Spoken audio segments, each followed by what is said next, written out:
Empieza El año pasado, un podcast de cine nada contemporáneo, y es que aquí no se hablará ni de la actualidad, de estrenos ni novedades en plataformas de streaming, sino de historia y tecnología a través del séptimo arte. De la mano de Iker González Urresti y Ariadna Ollé, en cada episodio viajaremos hasta un año en concreto a través de 2 películas estrenadas ese mismo año. Una película para descubrir el cine como impulsor tecnológico y otra para entender el cine como reflejo histórico. Poneros cómodos en la butaca y apartad las distracciones, porque estáis a punto de retroceder en el tiempo. Hoy, en el año pasado, 1998. Buenos días, buenas tardes o buenas noches, dependiendo de la hora en la que nos estéis escuchando. 1x05 del año pasado, y obviamente lo empezamos como siempre presentándonos. Yo soy Iker González Urresti, no sé ya ni decir mi nombre, y está aquí a mi lado Ariadna Ollé. Hola. Hola, ¿qué tal? Bienvenidos al quinto programa del año pasado. Bienvenidos. Bueno, antes de nada, agradecer a la gente de Tracking Bilbao, que gracias a su concurso Tracking Bilbao Podcasting, el mejor concurso del mundo, en concreto la tercera edición, que para que cuando salga este capítulo pues ya ha sucedido la cuarta, ¿vale? Pero esto al público es información que le sobra. Este podcast existe y gracias a ellos estamos aquí hoy, así que Millesker, como habéis escuchado en la intro, cada programa lo dedicamos a un año en concreto, en el que analizaremos 2 películas desde 2 perspectivas distintas.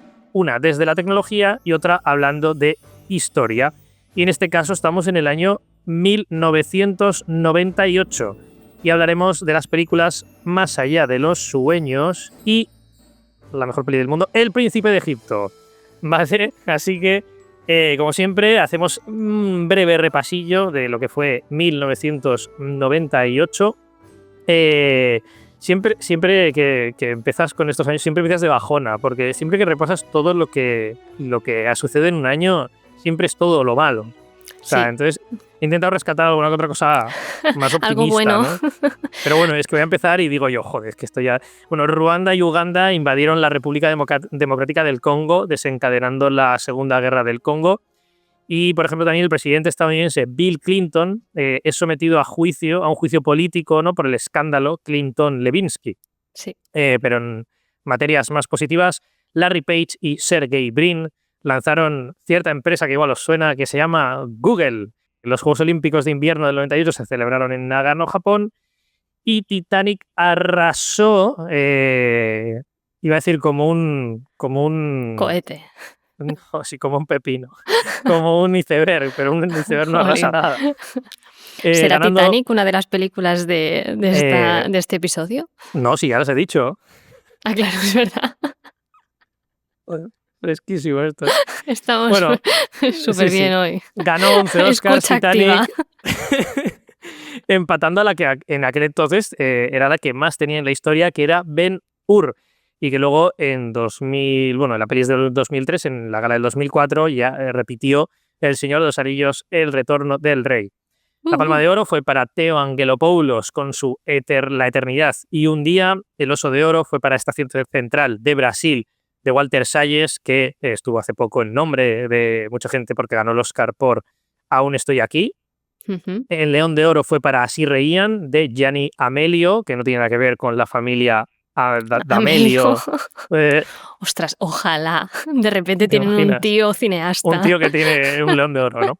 La Concha de Oro fue para El viento se llevó lo que, de Alejandro Agresti, y el Goya, la mejor película, fue para La buena estrella, de Ricardo Franco. En ese mismo año nacieron... Esto es increíble, ¿eh? O sea, esto, el 98. Estamos disfrutando eso, pero es que ya es lo que tú dijiste en el anterior programa, que ya entras en una época en la que ya... Claro, nacieron Chappell Roan, Jason Tatum, hostia, The Real Ones Know, Ethel Cain, Elle Fanning, muy bien, Daisy Edgar Jones, Maya Hawke, Kaylee Spaeny, o sea, toda Hunter Schafer, vaya generación, ¿eh? Pues sí. Bizarrap, Y desde que lo encontré, tenía unas ganas de decirlo aquí en directo, Abraham Mateo. ¡Wow! Es del 98, ¿eh? Iconic. Aquí en este podcast se respeta a Abraham Mateo, Sí. Cantante que no ha desafinado una nota en toda su En carrera. su vida. Poneos los vídeos de Juan y Medio. Esto recomiendo. Sí, un día podríamos hacer la de ese año, traemos en vez de peli el clip de Abraham Mateo cantándole a Bisbal. O con Ana Mena. Bueno, Sí, basta. Venga. Ese mismo año murieron Sonny Bono, Frank Sinatra, que yo pensaba que había muerto antes. No sé por qué. ¿Ya? Es que el 98 es como a la vuelta de la esquina, es que hace nada. O Akira Kurosawa, ¿no? Probablemente pues igual el mejor director de todos los tiempos. Siempre digo esto, pero bueno. Pero bueno, con esta intro Nadie un poco te va a creer ya. desenfadada, no largo más. Y así que vamos, por favor, a empezar a hablar de tecnología con Ariadna Ollé.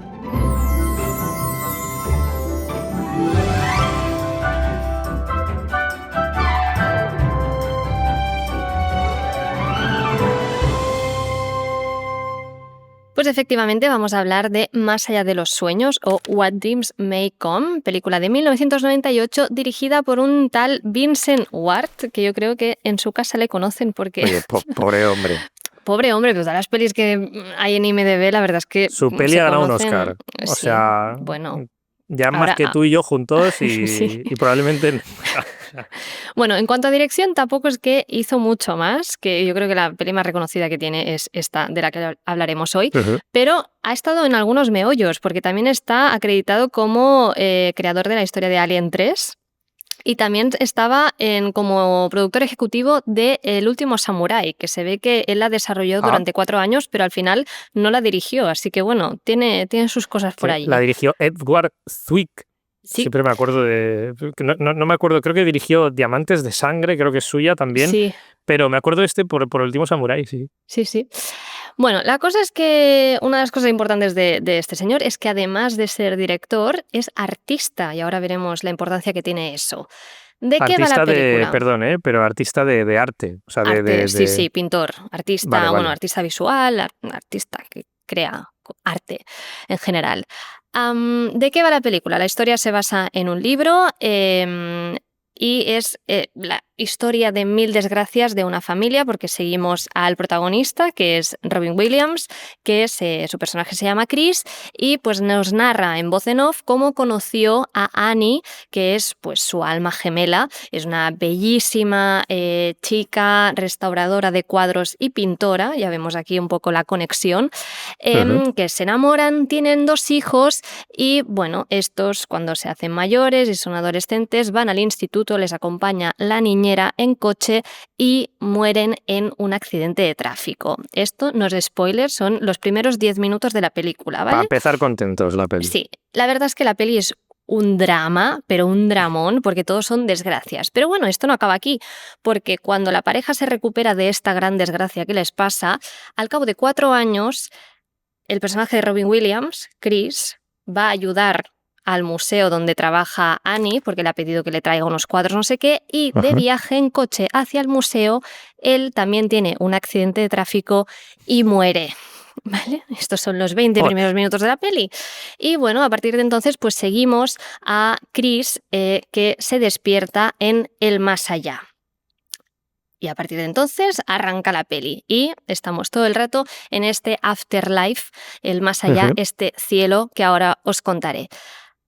Una curiosidad es que por allí también, además de Robin Williams, hay otro actorazo muy conocido que es Cuba Gooding Jr., que hace de un papel un poco que está por allí y es como el guía espiritual que le dice cómo comportarse en el más allá, ¿no? Lo que pasa, además es Cuba porque está Gooding allí. Jr., o sea, Sí. es que estuvo actuando toda la década igual. O sea... Sí, la verdad es que, bueno, buscando información me hizo gracia porque Spike Lee en 2001 hizo como un tour por las universidades dando charlas y acuñó el término Magical Negro, que era este personaje que había en las pelis de los 90s y los 2000s, que era un personaje negro que siempre ayudaba al personaje principal blanco, ¿no? Y le daba lecciones de vida, pero que no tenía un recorrido recorrido. Este personaje aparecía, no sabías ni su contexto, ni su background, ni nada, estaba allí, ayudaba y se iba. Pues esto básicamente es Cuba Gooding Jr. en la peli. Una de las 4 pelis que decía Spike Lee en su momento, que eran como significativas de este personaje Magical Negro, eran Family Man, La leyenda de Bagger Vance, La Milla Verde y Más allá de los sueños. Así que película fundamental para, no me sorprendería para esta teoría. que en los siguientes 25 años hubiese unas cuantas más. Sí, total. Tendríamos que seguir actualizando esta lista. Igual Spike Lee en su casa tiene la lista hecha y actualizada. Entonces, la película ya veis que es un poco bodrio, lo que se trata de historia, pues no hay mucha historia. Creo que si yo hubiera visto la peli en su momento, en el 98, probablemente sería una de esas películas que ves ahora mismo con nostalgia, porque son estas pelis que se pusieron de moda a finales de los 90 que hablaban de la muerte. Si te fijas, hay muchas. Tenemos Quédate a mi lado, Ghost, ¿no? Me acuerdo esa de Julia Roberts que cuida a un enfermo de cáncer. Tienes la de Richard Gere y Winona Ryder que también ella muere por una enfermedad. Era como que todo Joe Black. Tienes allí se como... acababa el siglo, la gente estaba sensiblona. Sí, y querían hablar de la muerte. Y esta es otra película que yo creo que si hubiera visto en su momento... Joe Black, Perdón, sí, es que acabo de... Donde la muerte es un tema fundamental, ya sea porque ves fantasmas, porque es la muerte, muchas cosas. Y esta, pues, es una dentro de del ellas. cine estadounidense, vaya, que todas las que hemos mencionado son estadounidenses. Sí. ¿Qué os pasaba? Algo pasaba en su momento. Entonces, yo creo que además de esta historia, que, no hay más con esta historia. Lo que sí que seguramente me hubiera fascinado en su momento si la hubiera visto es el apartado visual, que es lo que nos interesa hoy. Porque Chris y Annie hemos dicho que son almas gemelas, ella es pintora y restaura cuadros, y cuando Chris despierta, con el personaje de Robin Williams, despierta en el más allá, es un cielo que para él es particular, porque todo el mundo tiene su visión del cielo, y él son los cuadros de Annie. Entonces empezamos esta secuencia maravillosa cuando él despierta en el cielo, que es que pues todo su alrededor, ¿no? Es un paisaje maravilloso donde todo es pintura. Los árboles están pintados, los cielos están pintados, ¿no? Al óleo, exactamente. Es por eso, ahora contaremos cómo lo hicieron, pero es por este apartado visual increíble que la peli ganó el Oscar a Mejores Efectos de 1998. Es algo que si ahora lo ves, pensarías 100% que se ha hecho con IA. Porque es carnaza total. Es que además luce extraño, ¿no? Porque sí. Extraño, pero yo también creo porque no lo has visto nunca, ¿no? Y es verdad, sí. Hostia, no lo había pensado, ¿eh? Sí. Pero obviamente en su momento pues no tenían la IA allí, así que tuvieran que currárselo. Trabajaron 6 estudios diferentes de efectos visuales, porque ya sabéis que cuando hay un gran volumen de trabajo de efectos visuales se reparte. Y se reparte según lo que es capaz de asumir un estudio de efectos visuales y lo que se le da bien. Así que los encargados de hacer este Afterlife, este más allá, fue la casa de efectos visuales Mass Illusion, que les llegó a la vez el guión de Matrix y el guión de Más allá de los sueños. Vaya y tuvieron que desarrollar a la vez tanto el bullet time, este efecto donde se congela el tiempo y la cámara se mueve alrededor de los personajes en Matrix, como este Afterlife pictórico. Así que ya os podéis imaginar lo que fue para ese estudio de repente ponerse a desarrollar estas 2 técnicas, ¿no?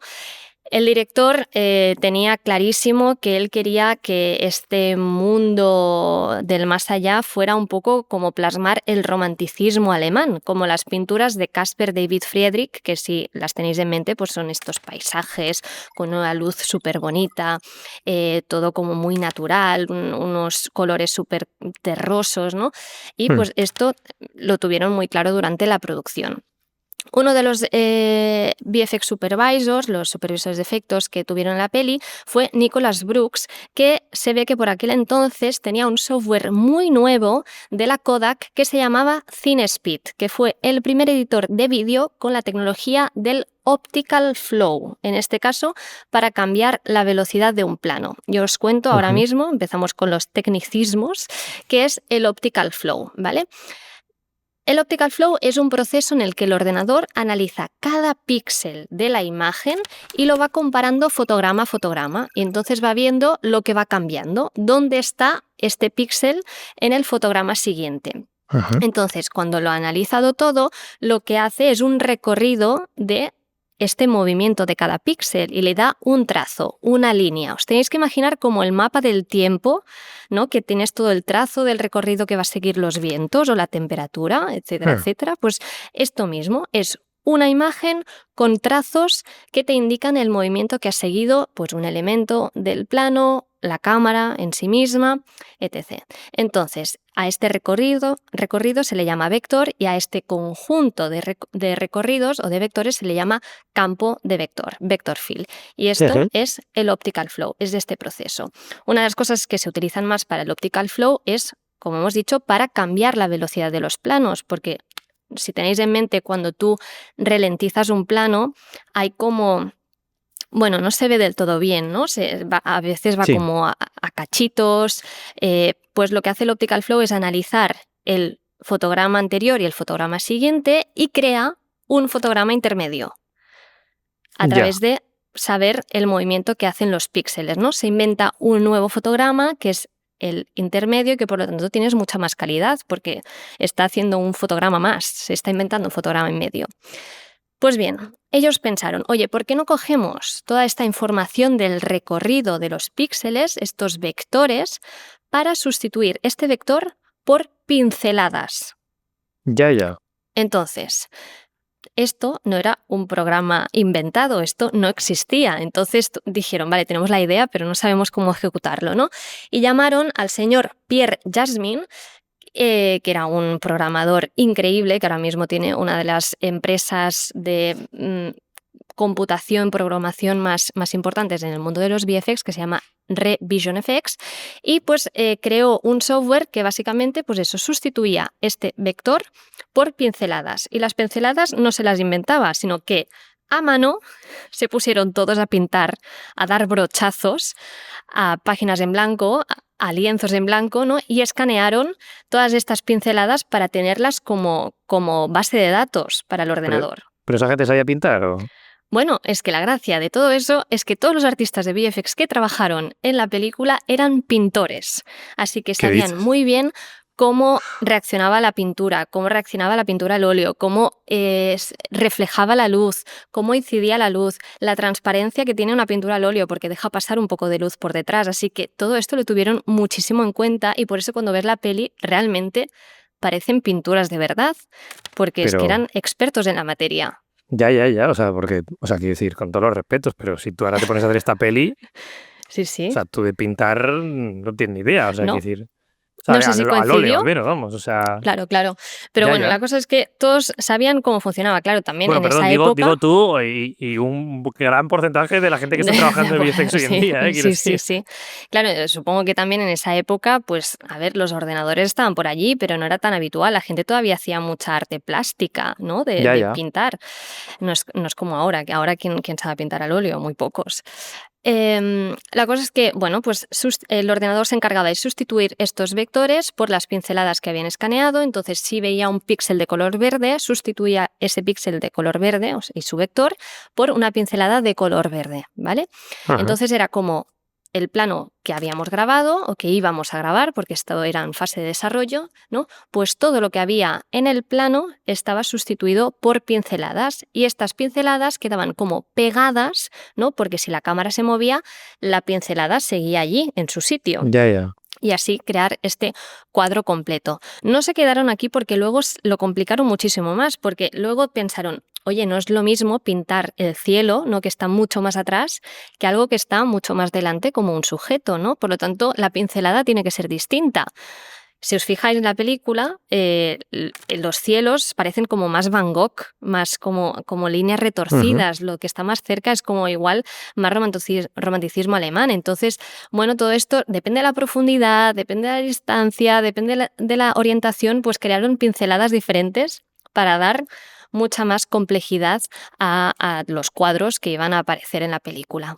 Primero hicieron un test, como he dicho, y a raíz del éxito del test, a la película le dieron luz verde, como acostumbra pasar, que esto igual que, por ejemplo, El Irlandés, que lo conté en uno de mis Sí. vídeos. Primero se hace el test y si funciona, sobre todo con estas películas donde el apartado visual o este tipo de efecto visual es como si fuera un personaje más, Claro, pues claro. primero hay que probarlo y si funciona, entonces vamos a hacer la peli. Lo importante de esto era que no limitaba nada el rodaje, porque la gracia era que pudieran ir a una localización real llena de árboles, lleno de estos paisajes que aparecen, ¿no? Que son súper pictóricos también, con lagos impresionantes, ¿no? Que se pudiera grabar allí y luego ya se trabajaría el plano y se embellecería con todas estas pinceladas, ¿no? Pero que durante el rodaje ellos podían rodar normal Ujú. y con la Ya. vegetación real y todo igual. Sí, que Y no luego dependían de ya, cromas ni nada, vamos. O sea, claro, hay algunos, porque claro, en verdad Robin Williams no es una pintura, es él, sí. y es todo su alrededor que es pictórico. Entonces sí que, bueno, algún croma había como para ayudar a recortar la No, y silueta el de perrete, él. ¿no? O sea, hay un El perrete por ahí. perrete, Cuba Gooding Jr. y bueno, Bueno, sí, más claro. cosas que pasan después. Como curiosidad también, para rizar el rizo de, oye, vamos a hacerlo todo muy bien y que sea todo Ujú. súper real. La película está rodada en un tipo de celuloide que hacía la Fuji, que se llama Belvia, que es un tipo de celuloide que se utilizaba muchísimo en fotografía de naturaleza, porque iba súper bien para bodegones y para paisajes, porque es un Ya. tipo de celuloide que satura muchísimo los colores y los lleva mucho a rojo. Así que dijeron, bueno, pues ya que se utiliza para eso y esta peli básicamente van a ser Sí. paisajes, vamos a rodarla con eso y es una de las pocas pelis que está rodada en este tipo de celuloide. Y ya termino con una frase que me ha encantado del gran crítico norteamericano Roger Ebert, que dijo que aunque es una película imperfecta, porque ya sabemos que tema de guión y tema de historia, pues no hay mucho que rascar, pues es una película que nos muestra cómo el cine puede plasmar lo desconocido, que en este caso es el más allá, y cómo lleva la imaginación hasta sitios maravillosos, sitios pues que en ningún momento nadie se había imaginado y que pues de repente ves algo que nunca antes se había visto en pantalla y que todos nos quedamos pues alucinados y sobre todo en 1998, porque como he dicho, ahora mismo diríamos lo ha hecho la IA y ya está, pero Sí. jolín, en 1998 hacer una secuencia así es Bueno, y muy, muy guay. que igual en alguna peli que se me esté escapando se ha hecho, pero yo no recuerdo que se haya vuelto a hacer algo similar. Sí que recuerdo, por ejemplo, había una peli de animación que se llamaba Loving Vincent, Sí, que sí que jugaba bastante con ese estilo, pero claro, era animación, o sea, sí, no, sí. no recuerdo si era 3D, pero vamos, que era todo generado en principio por ordenador o si habría mezcla también con algo dibujado, pero que no había elementos reales Ujú. en plano, ¿no? Y por eso yo creo que esta peli también es bastante recordada, bueno, bastante, yo creo que la mayoría es recordada por, bueno, también por Robin Williams, ¿no? Los completistas de su filmo, Sí. pero, y que yo sí que creo que esa película tiene bastantes fans, igual por lo que decías también de la nostalgia al principio, Ujú. pero sobre todo por el apartado visual, ¿no? Sí, Y sí. esto que dice Roger Ebert, ¿no? Me hace gracia que diga como las películas, ¿no? Como Sí. si fuesen un ente, ¿no? Pero que la realidad es como la tecnología y en este caso los VFX pueden conseguir esto también, ¿no? Sí, sí, total. Bueno, es una película que si la veis os la recomiendo bueno, que vayáis también sobre todo con ojo analítico visual, porque es una Sí. película muy atrevida también. Hay cosas, bueno, entre dramáticas, góticas, bueno, pues que no estamos acostumbrados a ver, porque hay el infierno y todo es plasmar algo que también se sale de lo común, porque tú cuando piensas el cielo, que esto realmente el director también lo había dicho en alguna entrevista, no quiero Ujú. plasmar el cielo como típico sitio blanco, ¿no? Con una Ya. luz que viene de arriba y con nubes. No, vamos a romper con ese estereotipo y también el infierno no es un sitio, no es un incendio general con calderos y Sí. con demonios, sino Sí, con es un otra señor ahí, cosa. ja, ¿sabes? Sí. Sí. Entonces, pues vale la pena verla por todo lo que rompe, todos los estereotipos que rompe. Pues más allá de los sueños, película recordada, que eso ya no es poco, película que ganó ese Oscar, que se lo ganó a Armagedón, creo que fue, no me acuerdo cuál era la otra, ¿te Ya no me acuerdas? Que acuerdo también. lo miramos, ¿no? Y era Sí, una lo película vimos. bastante desconocida. Hola a todos, soy Ari del futuro, o sea, porque soy la Ari editando y como podéis estar comprobando ahora mismo, a mí y a Iker nos dio un pedo mental en directo porque no sabíamos cuál era esa tercera película nominada. Pues bien, es Mighty Joe Young, Joe el gran gorila, que se la llamó así en Hispanoamérica, o Mi gran amigo Joe, que se la llamó así en España. Y curiosamente es el remake de Mighty Joe Young de 1949, que os la cité en el tercer episodio de este podcast cuando os hablé de Jason y los Argonautas en 1963. Así que bueno, fact-checking en el futuro, pero ya sabéis que a nosotros nos gusta pues aportar los datos y para que no os quedéis sin él, pues os lo digo yo aquí en el futuro. Bueno, Sí. pero bueno, ahí tenemos esta película, esta sección, así que terminado con esto, vamos a hablar un poquito de historia.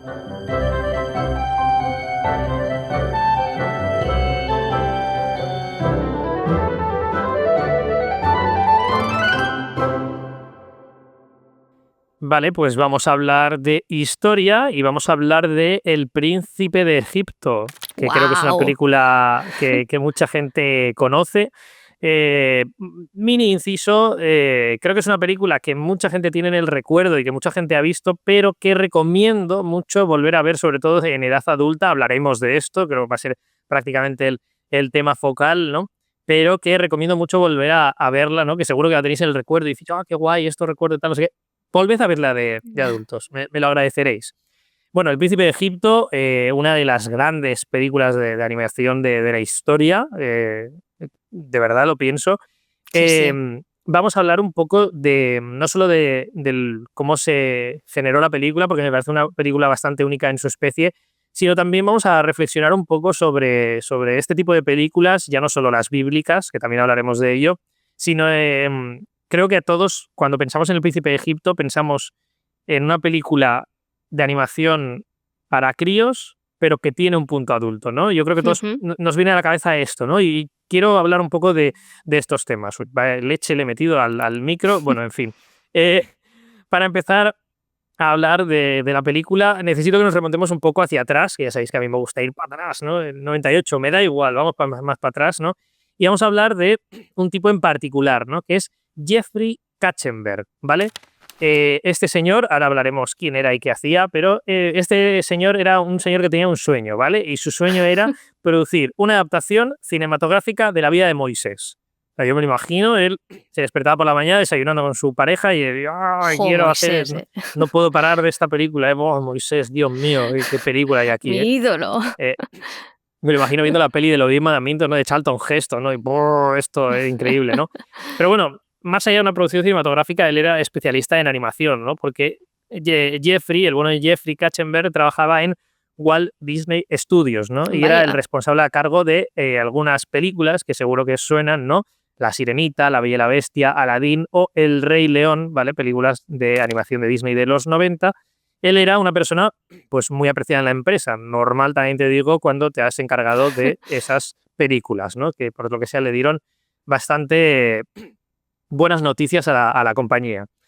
Bueno, en una entrevista con Hollywood Reporter a principios, mediados de los 90, Michael Eisner, que por aquel entonces era el CEO de Disney, declaró que Roy Disney, que era el sobrino de Walt Disney y miembro influyente del Consejo de Administración de Disney, que no simpatizaba especialmente con el bueno de Jeffrey, ¿no? Vaya. Y que amenazó con iniciar una lucha por el control de la compañía si Katzenberg era ascendido a presidente, ¿vale? Que es COO, no ¿Y por qué? CEO, Pues ¿vale? no Porque se caían el bien. actual, eso parece, el actual COO, que era Frank Wells, ¿vale? Falleció en un accidente de helicóptero y pues tenían que, evidentemente, poner a uno nuevo, ¿no?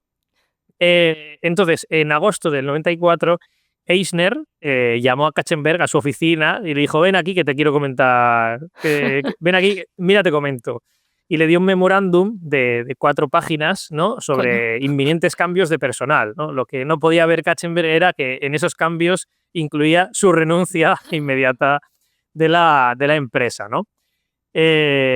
Ahí Katzenberg, pequeñito, ¿no? Que no lo vea, que no lo vea. Letra pequeña. exacto. Estás despedido. Katzenberg renunció el 23 de agosto, aunque permaneció en Disney hasta septiembre de 1994. No he encontrado por qué había el feud este, por qué había movida el señor Disney y Katzenberg, pero bueno, tampoco es especialmente relevante para lo que queremos hablar hoy, pero bueno, quería contar este contexto. De todas formas, Katzenberg demandó a Disney por el dinero que afirmaba que ellos le debían, ¿no? Y llegó a un acuerdo extrajudicial en 1999 en el que Disney le pagó la cantidad estimada de 250 millones de dólares. ¡Ostras! Bueno, es que si Em, te pasa algo así, tú vas a denunciar a Disney, ¿no? Algo te va, sí, te va a pero caer. bueno, más tarde, a finales del 94, el bueno de Jeffrey se reúne con sus compañeros, amigos, colaboradores de trabajo, llámale X, David Geffen y un director que igual os suena un poco, Steven Spielberg, No, para no me suena. crear una empresa entre los tres, que igual también os suena, que se llama DreamWorks SKG, tengo apuntado aquí. Pero bueno, en el que Jeffrey Katzenberg pues, asumió la responsabilidad principal de operaciones de animación. Ujú. La gran venganza, ¿eh? Eh, pues sí, porque básicamente, bueno, luego la mencionaremos, a 20th Century Fox en aquella época ya estaba haciendo películas de animación, haciendo un poco de competencia a Disney, pero claro, DreamWorks, ya sabemos todo lo que realizó, pues fue una competencia directa literalmente. Bueno, entonces crean DreamWorks y empezaron a hacer películas, bueno, también las dirigidas, empezando a producir también las dirigidas por Spielberg, ¿no? Que creo que su primera es Amistad, también hicieron Salvar al Soldado Ryan por aquel entonces, ¿no? Pero bueno, en lo que a nosotros nos interesa, Katzenberg recuerda en una entrevista que se reunió con Spielberg, ¿no? Y Spielberg le miró, la agarró de la camiseta y le dijo: tienes que hacer una película de los 10 mandamientos, ¿no? O Ah, sea, volvían otra vez con a esto, lo pero se lo dijo mismo. Spielberg ¡Qué esta vez, obsesión! ¿no? Ya, ¿Qué os pasa? pero bueno, hay que recordar también que Katzenberg decía que en Disney tenían como un lema en aquel entonces, ¿no? Que era que la animación no era una técnica, era un género. Ujú. Yo no sé qué opinas tú de esto, pero Katzenberg decía que esto era una farsa, evidentemente, porque la Claro, animación, claro. por favor, No es un no es género. un género, es una técnica. Claro. Un género, o sea, para aclararlo, es el drama, la comedia, la ciencia ficción, ¿no? Sí, sí. El terror. Pero la animación no es un género, no hay un tipo de películas por el hecho de que sean de animación. Las pelis de animación Totalmente. pueden ser de muchas cosas, ¿no? Sí, sí. Pero en Disney decían esto, al parecer, ¿no? O no sé si lo decían porque también Katzenberg parece que estaba molesto con esta gente. Pero bueno, esta era la filosofía que tenía Katzenberg y evidentemente la que quería plantar, ¿no? en DreamWorks, ¿no? Por lo que, bueno, seguro que tenéis películas de DreamWorks en la mente, ¿vale? Rec, Cómo entrenar a tu dragón, grandes películas de DreamWorks. Luego pasaron a hacer otras que, bueno, sí que eran un poco más infantiles, Kung Fu Panda, pero bueno. Por aquel entonces, claro, tenían que hacer su primera película de animación, ¿no? Porque recordemos que Katzenberg era el responsable de las operaciones de animación, ¿no? Entonces, ¿cuál pensaron en hacer su primera película de animación? Pues bueno, sorpresa, sorpresa, El Príncipe de Egipto, ¿vale? Hay que recordar que Por no había fin. películas, sí, sí, por fin, se cierra el círculo, ¿no? No había películas de animación basadas en la Biblia ¿Ah, no? hasta aquel momento, ni una. He buscado, o sea, me he vuelto loco buscando, había cortometrajes, había series, había vídeos cortos educativos de escuelas, de no sé qué. Encontré una película, supongo, o algo raro de 60 minutos italiana, pero creo que era como cortes de, bueno, no sé. Pero no había una película, o sea, película, ¿no? No sé, 90, 80, 90 minutos estrenada, o sea, no había una película Ujú. producida, ¿no? De animación basada en la Biblia, ¿no? Es fuerte, porque Entonces, es como el... 98 me parece muy tarde. O Bueno, y sea, que es la mejor técnica para el adoctrinamiento de los claro, bueno, niños. y que es la Biblia, coño, que no es Claro, claro. una obra, una novela gráfica, Sí, no, sí. o sea. Entonces, bueno, Katzenberg pues, quiso hacer una adaptación súper fiel, ¿no? Estuvo con escolares sobre la Biblia, cristianos, judíos, teólogos, musulmanes, gente americana, árabe, bueno, para ser muy fiel y original a la historia de Moisés, ¿no? Pero aún así, Katzenberg tenía muy claro que quería hacer la película, tengo aquí la cita, la película animada más dramática de la historia, Oh, ¿vale? Y de hecho yo creo que si ves la película se nota bastante, ¿no? Que la peli es muy deep, ¿no? Muy Sí. dramática. De hecho es tan dramática que es incluso hasta un poco popera, ¿no? Un poco, ¿sabes? Me apoyo en la ducha y me caigo así, me cae la lluvia, ¿no? O sea, es un poco demasiado dramática. Eh, pero porque desde DreamWorks tenían muy claro que la campaña de marketing que acompañase a la película estaba dirigida a un público adulto, ¿vale? Y aquí es donde quiero entrar y Ujú, aquí es donde quiero llegar, ¿no? Que consideraban que en aquel entonces era reacio a las películas de animación, ¿no? claro. Evidentemente, en un mundo dominado por Disney, ¿no? Recordad que en aquel entonces era prácticamente un monopolio, ¿no? Porque sí, estaba 20th Century Fox haciendo alguna película de animación, pero vamos, era, vamos, unas notas en la absoluta nada, ¿no? Sí.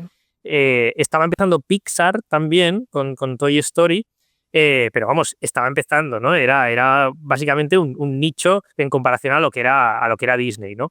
Entonces DreamWorks tenía que convencer a los adultos de que la animación podía ser seria, ¿no? Igual se pasaron un poco, Tres Pueblos, pero bueno, que también sin resultar moralizante, ¿no? Como encontrar un equilibrio, ¿no? En esos grises, Claro. ¿no? Que por eso es lo que decía al principio, de que es una película para adultos, pero que al mismo tiempo también pueden entender los críos, ¿no? Sí. De todas formas, la idea de que los adultos vayan a ver películas de animación sin niños tampoco era nueva, ¿no?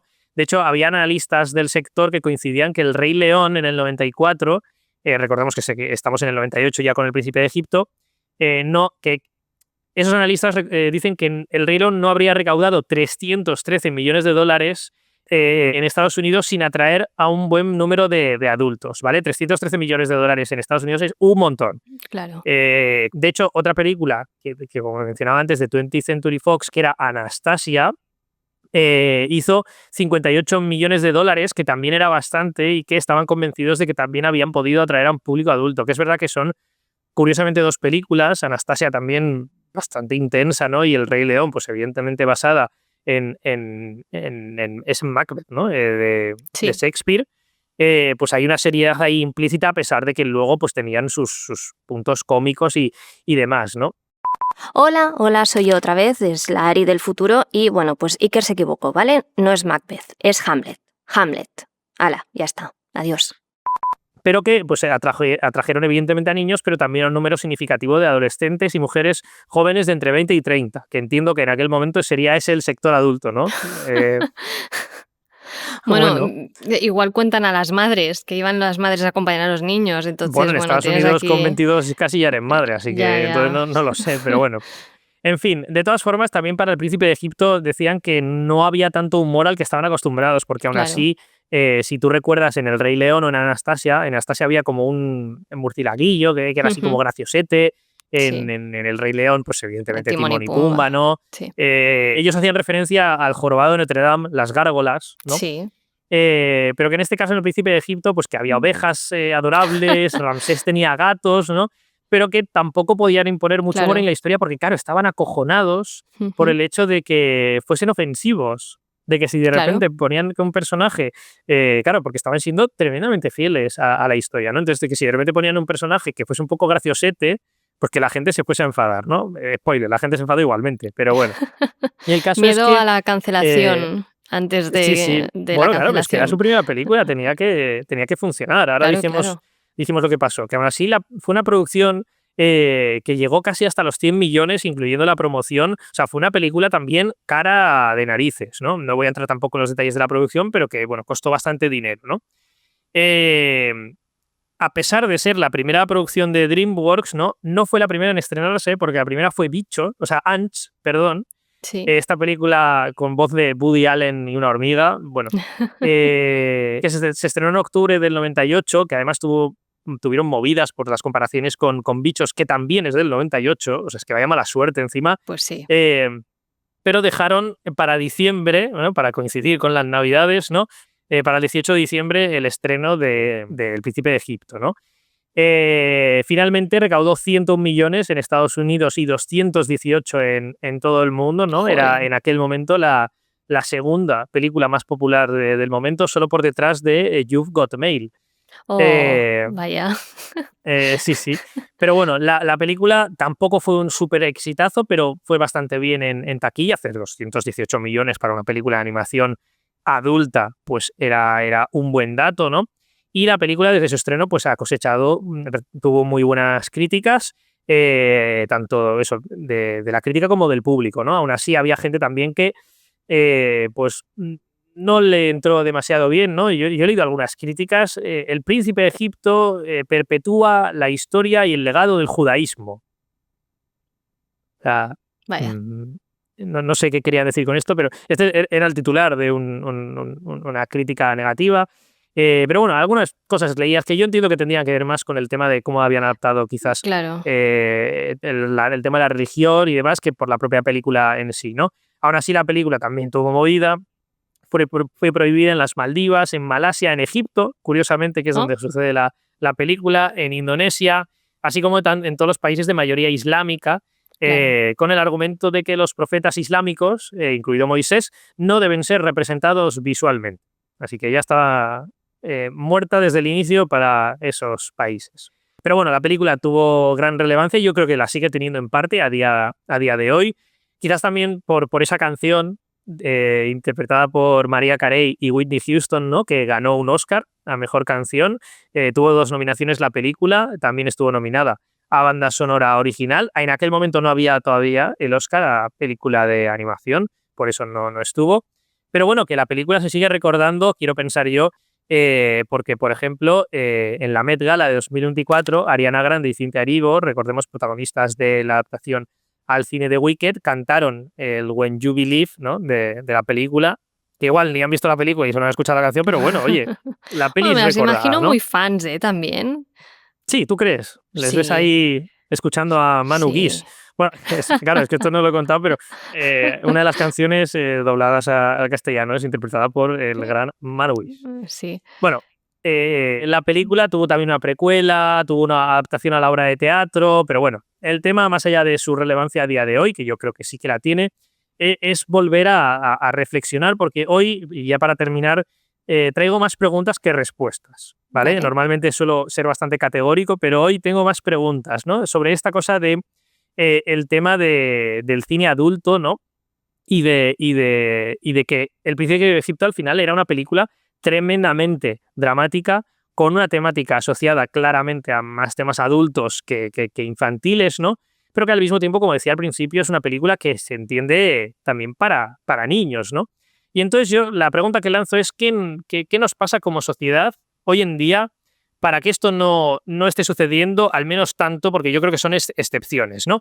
Porque yo sí que entiendo que dentro del entendimiento general a día de hoy, no dentro tanto de la cinefilia, El Príncipe de Egipto se entiende como eso, como una película con cosas oscuras, ¿no? Y adultas, pero que no es considerada como una película de animación como Vals con Basir, ¿no? Como una película de Ya. acción ahí Ujú.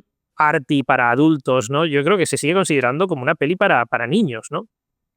Y yo la pregunta que lanzo es ¿por qué hemos llegado a un punto en el que las películas de animación de hoy en día, la mayoría de ellas, ya no solo se han infantilizado, sino que tienen lenguajes, expresiones, tú fíjate, te fijas en Sí. cómo se comportan los personajes, en los temas que se tratan pueden ser adultos en cuanto a nivel psicológico o demás, pero siempre hay un algo cómico, ¿no? La forma de expresarse, un personaje en concreto, ¿no? ¿Qué nos ha llevado a que hayamos llegado hasta esos extremos, ¿no? Porque Mm. están esas películas más infantiles, pero hay películas, evidentemente, de animación adultas, pero son muy artis, ¿no? Muy para Sí. adultos, ¿no? Incluso Pixar, Disney, la propia DreamWorks ha dejado un poco de hacerlas, ¿no? Y yo mi pregunta también es, a nivel social, las grandes empresas, que entiendo que al final lo que buscan es el dinero, ¿no están interesadas en crear esas películas con esos grises? ¿Les Sí. interesa esa extremización de las cosas, ¿no? Como, mira, tú en tu nicho y tú en el tuyo. Los niños por aquí, y las películas para señores por aquí, ¿no? Bueno, señores o señoras, me da igual, pero las de adultos por aquí, ¿no? Entonces, ¿quién tiene la culpa de esto? ¿Cómo hemos llegado hasta aquí? ¿La culpa la tiene Illumination con sus películas de los Sabía que Minions irías por allí. Hombre, es que es una empresa de verdad que es que no, o sea, son muy tontas esas películas, ¿no? Sí. Tratan a los niños como muy estúpidos. Pero bueno, la culpa es de Internet, es de TikTok, es de Netflix, Yo creo que es, o todo en sea, general, ¿no? O sea, yo creo que hay una corriente, yo no soy madre, pero viéndolo es como los padres son súper protectores ahora mismo con los niños, ¿no? O sea, Ujú. son let the kids be kids, en plan, Sí, este que solo pensamiento que estén yo creo que también viene, jugando. viene mucho de Estados Unidos, pero que, claro, al final todas estas películas y empresas que estamos hablando vienen de Estados Unidos, ¿no? Y Sí, evidentemente toda esa ola, esa corriente de la extrema derecha defiende continuamente, también para, según ellos, proteger de las ideas woke y de las ideas ujú, de izquierda, sobre proteger a los niños, ¿no? Lo que tú has dicho, esa frase, la he escuchado mucho, ¿no? sí, Dejar a los niños ser ser niños. niños, ¿no? Pero en cambio, al mismo tiempo, El Príncipe de Egipto, hasta cierto punto, es una película conservadora. O sea, al final está hablando de la Biblia y de unos valores, ¿no? Sí, De la familia, la tradición, el ir al pueblo, el encontrar a nuestro pueblo, ¿no? Entonces, claro, porque es que incluso las películas de animación sobre la Biblia de hoy en día ya no es que sean complejas, es que directamente ya están en un extremo que es un propio nicho, sí, sí. ¿no? Que de hecho aquí quería hablar brevemente de la productora Ángel Studios, ¿no? Que igual os suena de la película, bueno, ya el nombre de la productora ya te deja entrever cosas, ¿no? Claro, claro. Pero que bueno, es una productora que se hizo muy reconocida, aparte que tiene un montón de dinero, porque evidentemente pues no quiero saber ni de dónde lo sacan, ¿no? Sí. Pero hicieron una película que se llama Sound of Freedom, que igual a alguno le suena, que es una película que hablaba sobre unos policías que investigaban unos niños que fueron vendidos para ser utilizados como esclavos sexuales, ¿no? Es una película que costó 14 millones y recaudó 250. O sea, fue todo Joder, o sea, fue un se evento, se forraron. hizo tremendamente popular, ¿no? Y es una película que también ha empezado a hacer películas de animación sobre bueno, todas sus películas, no lo he dicho, pero están centradas en valores cristianos o que estén hablando de la cristianidad en algún momento. Esta de la Sound of Freedom yo no la he visto, pero seguro que algo mencionarán. Pero bueno, hicieron una película que se llama The King of Kings, también pues creo que, no sé si es de la misma empresa, también otra peli que se estrenó este año, Jesus, Light of the World, que son todo películas como esta sensación de pelis que te ponen en clase sin Sí, ningún tipo de en catequesis, sí, pretensión artística ni nada, ¿no? Porque El Príncipe de Egipto es una película muy artística, ¿no? Con un total. lenguaje audiovisual muy presente, ¿no? Y estas son películas, yo no las he visto, pero vamos, por lo que he visto un poco por encima, hombre, tienen pinta de ser unas películas muy de adoctrinamiento, ¿no? Lo que decías tú Ujú. antes, ¿no? Y esto me lleva a preguntarme si ya no sabemos tratar temas, incluso temas que no compartimos, ¿no? O que, ¿sabes? Yo qué sé, me viene a la mente la última, así, The Crown, por ejemplo, era una Sí, película que defendía en parte la corona, pero que al mismo tiempo la criticaba, ¿no? Y es moverse en esos grises lo que realmente la hacía compleja e interesante, ¿no? Y cómo parece que esa polarización de la sociedad ha llevado hasta un extremo en el que también afecta al propio arte en sí, ¿no? De que si nos lleva a extremar todo a nivel temático, formal, en cuanto a que ya no solo las grandes, claro, porque las grandes empresas al final hacen lo que al público le interesa. Y yo tengo la sensación, lo que tú has dicho antes, de esa sobreprotección o quizás ya una falta de interés en si yo voy a ver una peli de animación, tiene que ser esto. Y si yo voy a ver una película claro. arty, tiene que ser esto otro, ¿no? Y que ya no hay tanto, porque al final hablamos de DreamWorks y del Príncipe de Egipto, pero también Pixar esto lo hacía perfectamente. Pixar era quizás la más reconocida, incluso que DreamWorks, en esas películas, ¿no? Hablamos de Toy Story, pero yo qué sé, Monstruos S.A., Wall-E, Up, todas eran películas, Inside Out, creo que fue la última que consiguió un poco eso, ¿no? Que eran películas con temáticas tremendamente adultas, pero que también los niños podían disfrutar y que incluso niños que la veían y la disfrutaban por unos motivos en aquel entonces, la volvían a ver de adultos y la entendían de otra manera, ¿no? Yo creo Claro. que esa es un poco la gracia, ¿no? Y que en esos terrenos se movía el príncipe de Egipto y yo creo que un poco como sociedad hemos rehuido de eso. Y la pregunta que quiero lanzar al público, porque no tengo la respuesta del todo, hemos planteado y manejado varias respuestas, pero no tengo la respuesta del todo. Entonces, es una reflexión que quiero lanzar, ¿no? Porque igual también nosotros como público demandamos eso, ¿no? K-Pop Demon Hunters, ¿no? Una película que no creo que sea ofensiva en ningún momento, ¿no? Pero es como yo voy a ver esta película y a pasármelo bien y punto, ¿no? No Ujú. sé si habla de temas adultos y tal, pero que hay una concepción y un entendimiento general de que es una película para pasármelo bien, ¿no? Y Sí. disfrutar y cantar y diversión, ¿no? Y es como que o sea, esa peli no es el problema, era un ejemplo, pero me refiero que todas tienen que partir de esa base, porque tú miras lo que han hecho Disney y Pixar en los últimos años y estamos igual.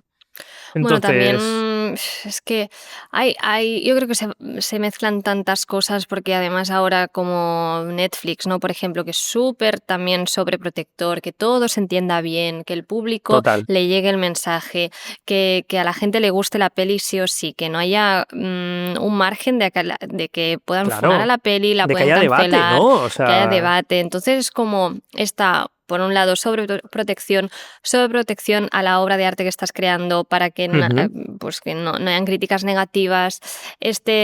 También cambio de que, pues eso, los niños, ¿no? Que no tengan malas experiencias, que no vean dramas, ¿no? Que se lo pasen bien.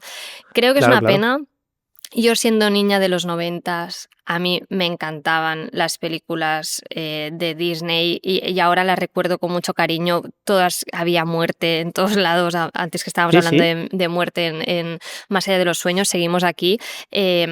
Todos se le morían los padres y creo que no era lo claro. bonito, pero era como impactante de, jolín, a la gente le pasan cosas malas y es lo Ujú, normal que la gente tiene experiencias negativas en la vida. No todo es happy flower, Illumination, claro. mira qué divertido, sino Ujú, que era una forma también de aprender, que se te pueden morir los padres, vale, igual es, es muy fuerte, ¿no? Pero que bueno, que no todo es bonito y una película que puedas disfrutar con tu familia también, porque tiene un tono más adulto y sobre todo que tú luego puedas ver al cabo de muchos años y coger, o sea, tener otra lectura, que es como el caso del Príncipe de Egipto, que la ves con mm. ya muchos más años y dices, jolín, pues había un montón de capas o era...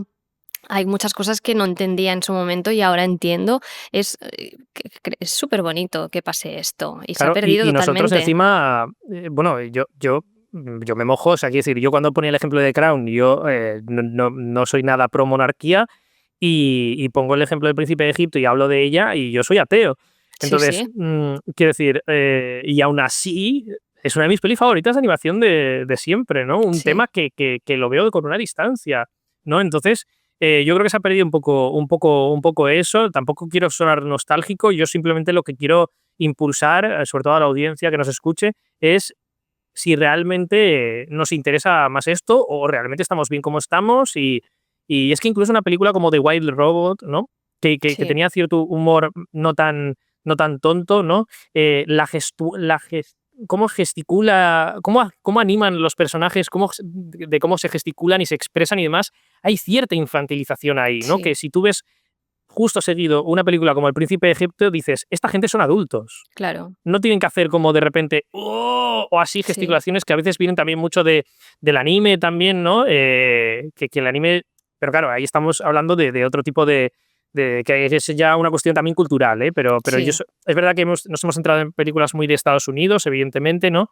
Pero yo creo que al final también esto se puede entender a nivel global. Entonces, bueno, Ujú. Sí que pregunta es que verdad lanzamos, reflexión que lanzamos desde hoy. es curioso que en Japón no hay tanta tendencia de esta sobreprotección. O sea, las Mm, historias japonesas del anime parten siempre de un drama bastante fuerte, pues, de sí, sí. muertes, enfermedades, pues sí, cosas bastante chungas. Entonces creo que Mm. todavía están allí, o sea, todavía están... Aunque eh, luego es verdad que su nivel de expresión es muy exagerado, aunque sí, por eso digo que es una cosa, pero muy cultural suya sí, también. sí, sí. Entonces sí que tienen esa dualidad, pero sí que siguen con temáticas muy, muy profundas que nosotros Total. occidentalmente las hemos perdido.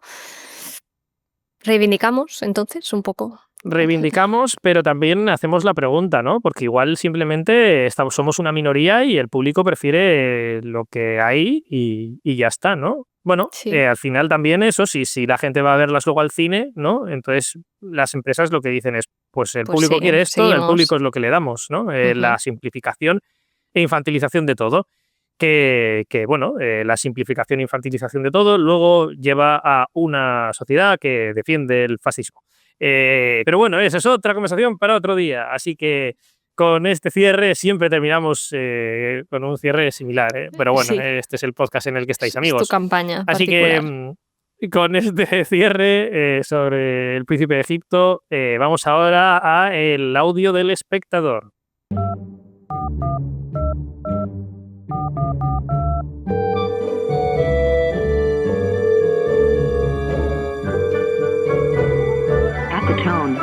record your message. Bueno, pues vamos ya con el audio del espectador y a ver qué película, bueno, a ver quién nos lo ha mandado y a ver qué película nos recomiendan y a qué año vamos el programa siguiente. Hola, muy buenas. Yo soy Rafa Rodríguez y os recomiendo Network, la película de 1976 dirigida por Sidney Lumet. Es una película mítica para todos aquellos que nos gusta el cine, probablemente ya la conoceréis. Una peli que habla sobre la imagen, sobre la comunicación, pero también de una forma satírica. Para mí sigue siendo una película de rabiosa actualidad, es fascinante. Faye Dunaway hace un papel bastante contundente en cuanto a la figura de esta corporación, de estos medios que controlan lo que se dice, lo que no se dice y también cómo se trata a la gente que trabaja en el medio. Y William Holden y Peter Finch pues hacen una dupla fantástica en una película que yo creo que pasará a la historia del cine y que da igual cuando la veas, siempre será una película de una gran actualidad. Así que aquí la tenéis, Network, del 1976, dirigida por Sidney Lumet. Bueno, yo sé que siempre primero hablamos del año, pero Network, la mejor best peli ever, la mejor peli del mundo, o sea, y bueno, me vas a perdonar, pero mucho se tiene que complicar la cosa para que yo no hable de Network en el año de Te lo han Network. puesto fácil. Joder, gracias Rafa por el audio y por recomendar ese peliculón. Por favor, si no la habéis visto, vedla. Y bueno, 1x06, patatín patatán de Ariadna Ollé y Network, porque vamos, best peli ever. Y película de muy rabiosa actualidad siempre, da igual cuando digas esto. 1976, año de Network, y ya está, no se hizo nada más ese año. Lo que importa. Taxi Driver, o sea, Carrie, Rocky, Todos los hombres del presidente, La profecía, vaya año tú. Luego, The Killing of a Chinese Bookie, que no me sé el título en castellano, pero bueno, es peli de Cassavetes, año de peli de Cassavetes, siempre vi. Cría cuervos, hablaste de ella. De Carlos Saura. Las 12 pruebas de Asterix. Esta es de 76. ¿Sabes cuál es, no? Sí. No la he visto, sí. Por eso, pero sé cuál es súper mítica. Bueno, Marathon Man también, por ejemplo, Assault on Pressing 13. Bueno, es muy buen año, solo con las que he dicho ya al principio. Es que... Bueno, pues me va a tocar rascar a ver de dónde saco info. The Man Who Fell to Earth, de Nicolas Roeg, con David Bowie, también. Pues pero bueno, sí, vamos a tener que... ya la tienes clara, ¿no? Hombre, mucho se tiene que torcer para que no vayamos con Network. Bueno, es que Cría cuervos también de Carlos Saura. Pero sí, es que me han dejado huevo. Es que, bueno, para los que nos estén escuchando, es que probablemente Network es mi peli favorita de todos los tiempos. O sea que, bueno, pues fantástico. Pues felicidades. Pues bueno, ya lo hablaremos en el próximo programa, en el que viajaremos a 1976. Así que muchas gracias por escucharnos. Y ya sabéis que, bueno, la dinámica que no lo explicaba antes, pero que hacemos esta dinámica en todos los programas, en la que vosotros y vosotras nos enviáis un audio en el que nos recomendáis una película y lo podéis hacer, enviárnoslo por Instagram, un audio, así vamos construyendo el programa entre todos. Nuestro Instagram es @elañopasadopodcast, @elañopasadopodcast. Y bueno, pues si queréis nos podéis enviar esa nota de audio y decidid por nosotros en qué año seguimos. Bueno, somos @elañopasadopodcast en todas las redes sociales, estamos por ahí, también en las diferentes plataformas de podcast, y si queréis pues nos podéis seguir individualmente, a mí en @IkerGonzálezUrresti o a Ariadna Ollé en @Ariadna Ollé. Y si queréis también extender en el conocimiento de la tecnología o los VFX y todas estas cosas, podéis seguir también a Ari en su canal de YouTube, Ario. Así Correcto. Que nos vemos la semana que viene. Gracias, Ari, por un programa más. Gracias a todo el mundo por escucharnos y nos vemos pues en 1976. Network. Adiós. Chao. Adeu.